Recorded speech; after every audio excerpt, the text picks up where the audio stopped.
რა თქმა უნდა ვიყოთ. რეალურად უნდა შევაფასოთ ის ჯგუფი, რაც ჩვენ შეხვდა, ძალიან რთული ჯგუფი არის.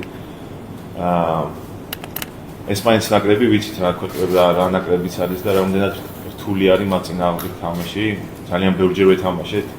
მე პირადად დაახლოებით 7-ჯერ თუ 8-ჯერ ვეთამაშეთ ჩემ კარიერის მანძილზე და ძალიან რთული წინააღმდეგია.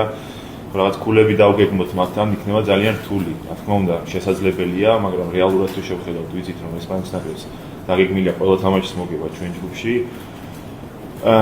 რაც შეეხება თურქეთის ნაკრებს, ალბათ და ბულგარეთის ნაკრებს, რა თქმა უნდა, ამ გუნდებთან თუ მსოფლიო ჩემპიონატზე მოხვედრა გინდა, აუცილებლად უნდა მოიგო რომელიმე თამაში. ამიტომ რეალურად შეფასება არის ის, რომ ხვალინდელი თამაში იქნება ყველაზე მნიშვნელოვანი ჩემი აზრით ჯგუფში და ხვალინდელი თამაში იქნება